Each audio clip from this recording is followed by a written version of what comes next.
Today's guest creates works that reflect our society's obsession with amassing possessions and its disconnect from the natural world. Like an archaeologist examining a long-gone civilization, she reveals our own to us through striking and disturbing images. Using her keen eye and her wit, she makes us think. On this edition of Art Now, we'll look at the work of Emmy Lingscheit.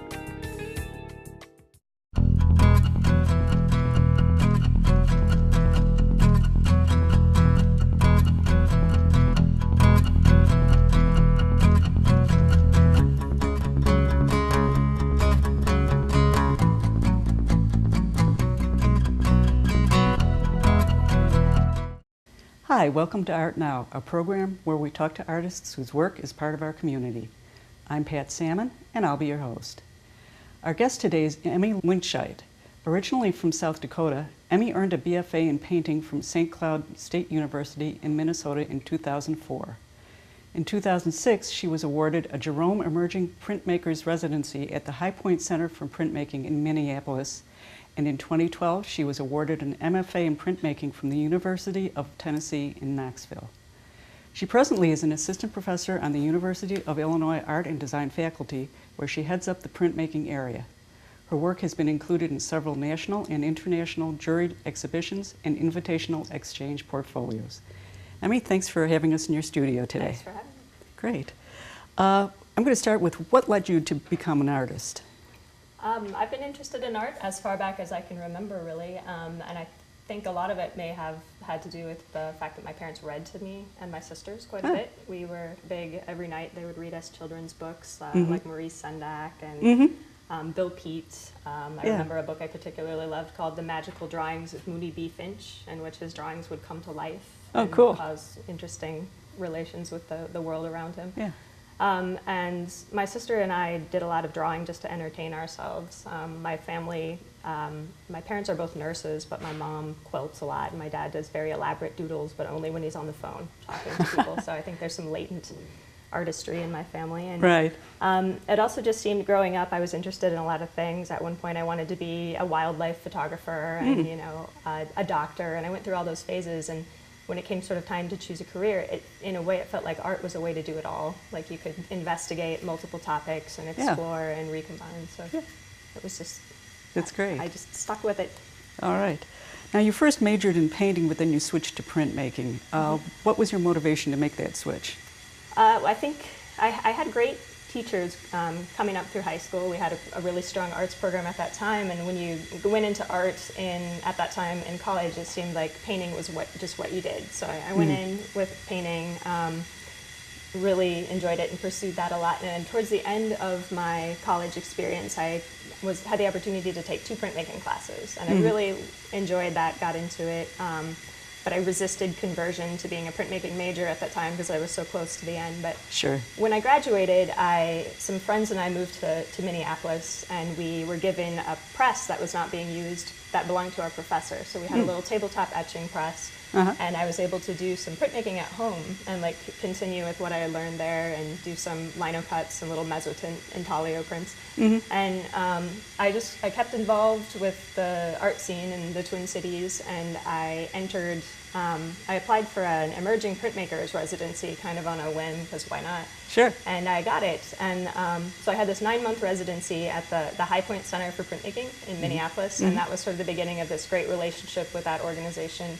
And I stayed on as a cooperative member of their print co-op, so I could continue to make work that way. And I just it sort of stuck. I just became known as a printmaker because I was connected to that community. And there's a lot of great things about printmaking that can sustain a former art student outside of an academic environment because it is so communal. There's this communal need for presses, and there's a culture of exchange portfolios and things of that nature. So you're really tied in with this community that sustains you. And there was also a sort of laboratory process to it that appealed to me. It was scientific. You would be mixing acids and doing these different steps to get this image, and that appealed to a part of my brain in that way. So. Now, I'm curious, during your academic career, you did study in Eastern Europe a few times. How do you think your experiences there are reflected in your work? I think they definitely are. I had this great opportunity. My school, St. Cloud State University, where I went for my undergrad, had this opportunity for art students to get credits studying abroad in the Czech Republic. So I was centered in the Czech Republic for 3.5 months in 2002, and had the opportunity to travel to the surrounding countries like Budapest and Krakow and some of these other great cities, Prague. Go to a lot of art museums, and there's an aesthetic, there's like a certain sensibility to work from those areas that have been under years of communism. There's sort of like a dark humor, kind of like allegory and veiled satire, veiled criticism that I think has come through in my work. And also aesthetically, I really like there's a little bit of like darkness and humor to that work. And especially for printmaking, Eastern Europe, like Czech Republic and Poland, are really good, rich areas for like Polish engraving and lithography, and there's some really detailed, technically amazing work from there that I've studied a lot. So. That's great. Okay, we're going to look at your work now. The first piece we're going to see is a bit whimsical. This one's been displayed in the University of Tennessee Library, and it's called Cerebral Brain Cloud. This was the first print that I made in graduate school, and it sort of was continuing in the vein of some work that I was doing when I was a member of the High Point print cooperative outside of school. This was actually inspired by my trip to moving from Minneapolis to Tennessee, where I went to grad school.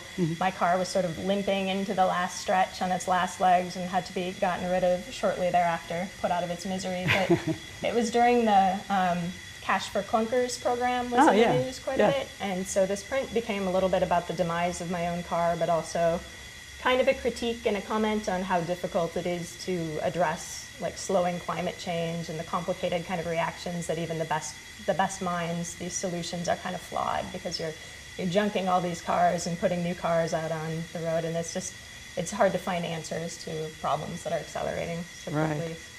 Okay, this next one is a political commentary. This print is entitled "'Tis Well," and this is an example of a lot of the work that I did prior to grad school and continue to do actually are exchange portfolios that are based around a theme. So this was organized by a colleague at the University of Alabama in Huntsville, and he organized this ambitious portfolio that was over the course of 7 years, 35 artists were each randomly assigned 1 year of America's history since its birth. So I was assigned 1799, which happened to be the year after conducting some research that George Washington passed away. Yeah. And so this is sort of an example also of I really enjoy doing research into topics, and maybe some of the Eastern European sensibility comes into this with this crammed picture play and a lot of allegory and symbolism of the different aspects of what caused his death, which now people think was excessive bloodletting. So it's a little bit morbid. Yes. But an homage to the most famous man in the world at that time. Okay. Those last pieces we looked at were lithographs, and a lot of what you've done is in lithography. Can you please just explain a little bit about how that process works? Sure. Lithography is, as a technique for printmaking, is based around the idea that oil and water repel each other. And so traditionally, you work on a slab of limestone, and they come from a specific area of Bavaria. There's a few. They're sort of an endangered species, but more contemporarily, people use manufactured aluminum plates that replicate the surface of a stone. But you draw on the surface of this lithographic material with a greasy crayon, etch it with a mild acid, and then when you sponge that surface with water and roll it with ink, the greasy content of the ink sticks to the crayon and is repelled by the water from the other areas of the stone. And then these presses behind me are litho presses. So you'll lay the piece of paper on top of the substrate and run it through this press under pressure, and then the image is mirrored, and you can do multiple registered color layers that way. It's sometimes a lot of printmaking is very process-based with planning the different runs and combining the colors together in the final image. Yeah, I can see where you'd have to do that if you have various colors. Okay, these next two works are examples of one of your main themes, which is our society's obsession with acquiring things. This first one is Ghost Ship 2. This was an image from a series that I was doing that was thinking about all of the detritus of society, all of the things that get thrown away and have to go somewhere. The material doesn't just disappear. So it's tamped down in landfills all over the world, and that I'm imagining in this piece sort of an archaeological layering of the different eras of human civilization. So at the top you have smart cars and satellite dishes, military technology and turbines and such, and moving down to oil derricks and biplanes and the industrial age at the bottom. So it's sort of a monument or a memento mori to imagining a lost civilization. Right. Humans. Okay. This next one is a blueprint for a tower of all my things. So this was taking that other concept and applying it more personally. And again, these were sort of referencing materialism and the collection, how we collect and curate our lives through objects. And also this was thinking about, this was during a nomadic period of time in my life where I was having to go through all of my belongings and downsize in order to do a move. And so it was very at the forefront of my mind, like what do you keep and what does it say about you? So all my items balanced on top of my Buick in order to make the trek to another town. Right. Okay, this next piece, Schooner Blue Nose, shows your fascination with model diagrams and how they influence our perception of the world. So this was during graduate school that I was working on the previous series, the stacked objects, and I got interested in making those up, actually constructing them out of miniature model parts. And I got a materials grant in order to buy a bunch of model kits and pursue that project. But in the course of taking these model kits out of their boxes, a couple of them were from thrift stores and had been partially assembled. They were in the beginning stages of taking them off their sprues and putting them together, and somebody gave up and gave it to the thrift store. And so taking them out of the boxes, I was really struck by how they were these mysterious little runes, like each one almost looked like language symbols, ambiguous kind of semiotics. And so in this piece I conceived of them as sort of like a little parenthetical statement about what was on the wall. Okay. You've also applied the concept of diagrams to inanimate objects in this next series of works we're going to look at. This is Semiotics. So I had, through this grant and all of these kits that I collected, I had just dozens and dozens of these square extruded manufactured sprues with the connected parts that you snap off when you're going to create the model. Yeah. And I got very interested in just the formal qualities of those on their own without actually constructing the objects. And I wanted to experiment a little bit more with that before I did any dismantling. And so I ended up, these were made in the darkroom. They were contact negatives, large negatives made in the darkroom, and then photo exposed using photolithography and printed. And so there's sort of, there's a play in these pieces on the idea, there's some theory written about the miniature and model kits that they are able to sort of, in this age where no single person knows how to actually build a jet, they restore power to the model builder. You have this feeling of control and that we're sort of alienated from otherwise. And in this piece, it kind of reverses that again and flips it another time and returns it to being sort of incomprehensible through this sort of rune-like symbols. Okay. These next pieces also visually incorporate the idea that these objects are extensions of our own bodies because they have a kind of flesh-like texture on their surfaces. This is burnt terminals. Yes, burnt terminals. These pieces I was thinking more about manufacturing, and I had just watched this amazing documentary about this photographer, Edward Bertinsky, who does these beautiful vistas, these shots, documentaries about scrap yards and dams and mines and these large sort of detritus of economy and like human industry in other places.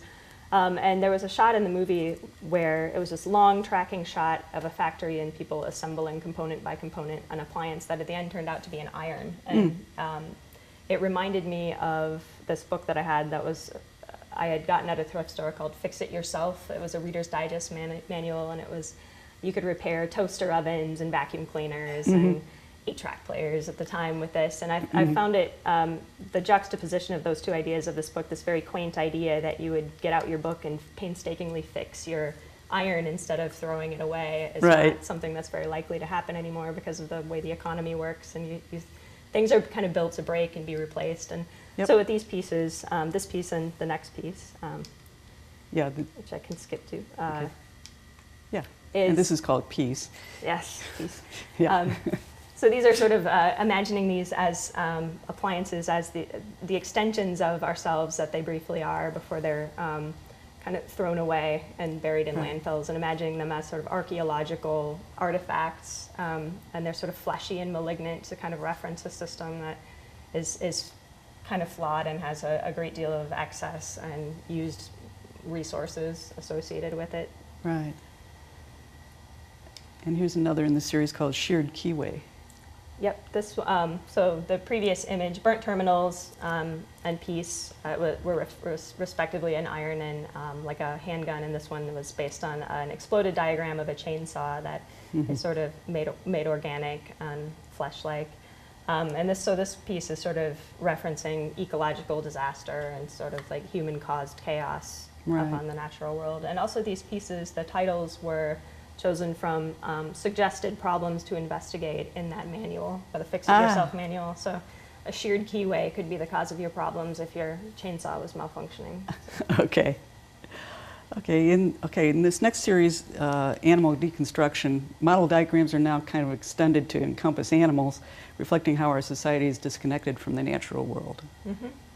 These were made shortly after the photolithographs that I made of the model parts, and I kind of missed the quality of hand drawing and returned to them in these. I've always really been fascinated by animals and enjoyed drawing them, and so this was applying that same idea. Someone gave to me as a gift, because they knew I was interested in models, one of these animals that was like sliced up and deconstructed, and it seemed so strange to me to do that, and it got me thinking about how animals are represented kind of in our culture, and how what opportunities we have to interact with them and how we sort of view them. This is a possum deconstruction.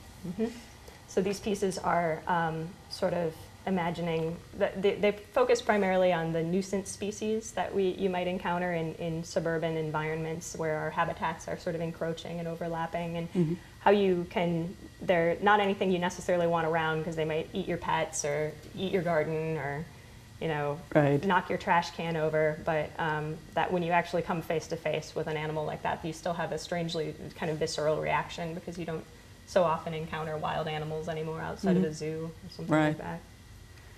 Okay, this is rat deconstruction. Rat deconstruction. This was based on a more personal experience at the time. I was living in a house that we discovered rather suddenly had a rat problem when the cat started bringing squeaking little baby rats to us. Oh my! Because apparently the cat didn't know what to do either. So this was sort of a clash of nature with our society. Okay, this is blue heron deconstruction. So these pieces, the following couple pieces and this one, were made at a residency where I didn't have access to printmaking equipment, but these were mixed media pieces, hand drawings with ballpoint pen and watercolor. And the following piece started sort of referencing this residency was in Wyoming, southern Wyoming, and sort of looking at specifically animals there that were coming into contact with people in different ways. Okay. This is pronghorn deconstruction. So I started at this time looking at migratory patterns and sort of patterns of movement of these animals. And the way that the compositions are structured, they're sort of frequently I sort of realized I was having them flee from the viewer, from the picture plane. So it's almost with these pieces where there were herds and flocks of animals, it gave me the opportunity to sort of portray like a force moving through that group of animals from as if it was coming from the viewer, from humans. Right. And then this is crow deconstruction. Again, just trying to show sort of the proximity to the viewer, to people, and sort of how these animals may appear to be able to sort of flee or get away, but they may be contaminated or altered through contact with us. Right. Okay, another theme that you've had is kind of an inevitable collapse of our materialistic society, with its artifacts kind of crumbling and being overrun by nature and natural processes. In this series, which is salvage, signs have played a particularly key role, and certainly in this first one, which is blue-blooded. This series this was my thesis work in graduate school, and it began it was sort of coinciding with the time when the Mayan apocalypse was approaching, the much forecasted in the media, the 2012 end times event, and there were numerous other predictions of the end of the world by high-profile evangelists and things like that at that time. And also culturally, both in fiction and nonfiction and movies, there was sort of a booming business in sort of apocalypse entertainment. And people seem very fascinated with this idea, both from a pop culture perspective as well as religiously, that there was some big cataclysm might come, this rupture in society. And a lot of these pieces were influenced also by just being in Tennessee, where the nature seemed to be just barely held at bay. Like, it was humid subtropical environment, and it seemed like if you turned your back, mushrooms would sprout out of something, and things would just start to decay very quickly. And the religious signage that you might see along the road, there would be hand-lettered signs. Some places you might drive in the mountains. The Museum of Appalachia influenced these pieces a little bit too. They had some outsider artists who worked with signs and lettering that I looked at for these pieces. So. I did want to ask if the hand signs mean anything. They were sort of a play on signage through hand signing, like American Sign Language, but they are not actually signage. I sort of was mingling the many levels of sign. So these pieces that we'll go through are sort of playing with the idea of the sign as like a unit of language and semiotics, and also a sign as like trace or evidence of something that has come before and is now gone. And also sign maybe as marketing or advertisement. So it's sort of at many levels with that. Right. Okay, this next one is called Campaign. Also the election, a lot of the election things were happening around the time that these were happening, and so I was thinking about how just the power of signs, this layering up of signs that we see in our daily commutes, that all these messages around us that are sort of affecting each other, transmuting each other's message. This has sort of a little bit of a like dark satire about economical problems too, this sort of hobo shelter built out of campaign promises, and also the print ephemera, sort of prints of prints, sort of amused me in this piece. Okay, this next one is called Conestoga. This and another image were based on actual. I was back visiting. I'm originally from South Dakota and was road tripping along the interstate there and saw a number of old billboards that were really in disrepair that nobody had been following along. And there's this one of a wagon train.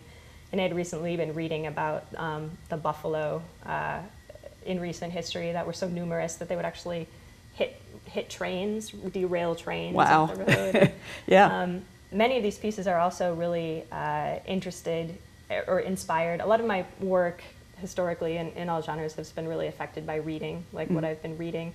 And I read a book early on that's influenced various bodies of work for a while now called The World Without Us, that they recently made into a kind of a cheesy TV series.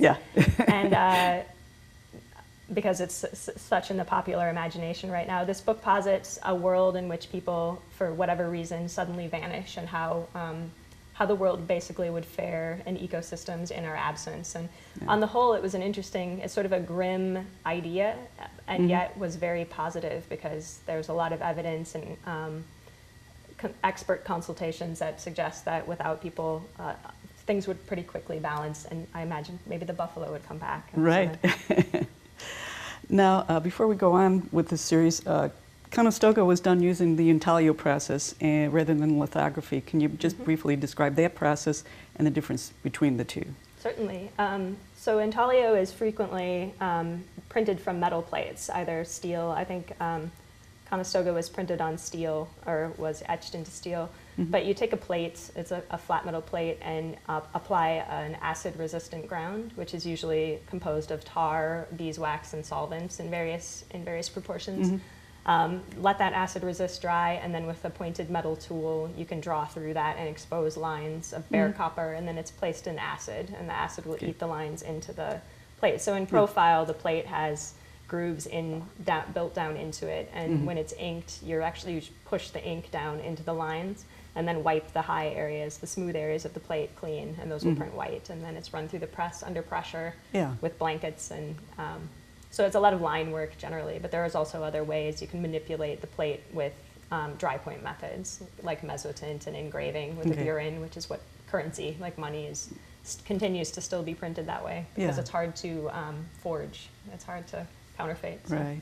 Is there a reason why you might use one process versus another? They have different aesthetic qualities, and so an artist that likes to draw, for example, with pen and ink, might gravitate towards an intaglio process, whereas someone who prefers, if you come from drawing with charcoal or pencil, lithography is very good for tonal gradations like that. But both media are sort of malleable in that way. Great. Okay, let's go on with the series then. This is Covenant. So a couple of these were inspired by religious allegory too, stories from the Bible, and also this idea of prophecy, and that it's not just a thing of sort of biblical scholars or evangelists, but also like newscasters and fiction writers, and commentary from secular life also is in the business of like collating data and making predictions about the future that are not all that great right now for things. And so this was sort of along those lines, and imagining how the authority of signs and the original meaning of the signs can become transmuted, and sort of as these things decay and are overlapped or merge into the environment. So this one, Covenant, was to reference sort of a promise or an expected outcome. Okay, the next one is Deluge. Similarly, this one is sort of biblical in nature. The idea of natural disasters as signs that you might encounter as messages or encoded messages. Okay, the next one is Floating Signifiers. This one again is sort of the idea of semiotics and language and like what you fill in this case. These are referencing actual signs from around Knoxville, where I was living at the time, Knoxville, Tennessee, and sort of what message you get in the absence of a message with these things. Okay, and then we have Manifest Destiny. This was the other of the series that was based on decaying billboards that I photographed in South Dakota. And another aspect that came into this was sort of a fusion of two places, but in Tennessee there's a large problem, and across the South with imported kudzu as an invasive species that climbs, tear apart boards and get tendrils and everything too, and it's sort of spreading. There's evidence that a warming climate overall would cause it to spread even faster, so this was sort of imagining it meeting up and entering the northern Midwest at this point.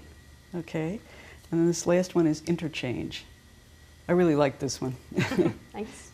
So yeah, this one again is sort of in this vein of, there's kind of a rich vein in printmaking actually of exploring this idea of like the end times, or forecasting like a future in which there's nobody there to see what's left, paradoxically, although you're seeing it in the image. And so this one was imagining the cars are still, if you look closely, and birds are roosting on them. So imagining, sort of suggesting a narrative of what may have happened to all the people and being replaced by starlings, which cohabitate very well with people and are highly intelligent and may inherit the earth after us.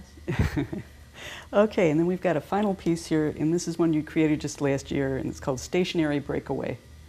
So this was for a portfolio that was about the overlapping similarities between bicycle culture and printmaking culture, with gears and oil and community sort of. Well, you're a bicyclist yourself, right? Yeah, so also returning to the flat plains has been very conducive to biking in a way that hilly Appalachian area was not.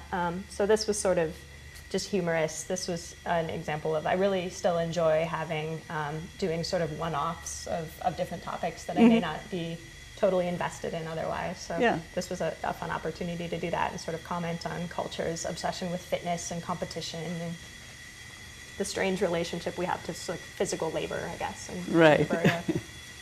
Okay. Our guest today thanks again for being here. Our guest today has been printmaker Emmy Lingscheit. You can see her work online at www.emmylingscheit.com. In February, she also will be exhibiting at the Buck Gallery in Cleveland and at Middle Tennessee State University outside of Nashville. We hope you've enjoyed today's show, and we also hope it will inspire you to explore the local art scene and to make your own art now.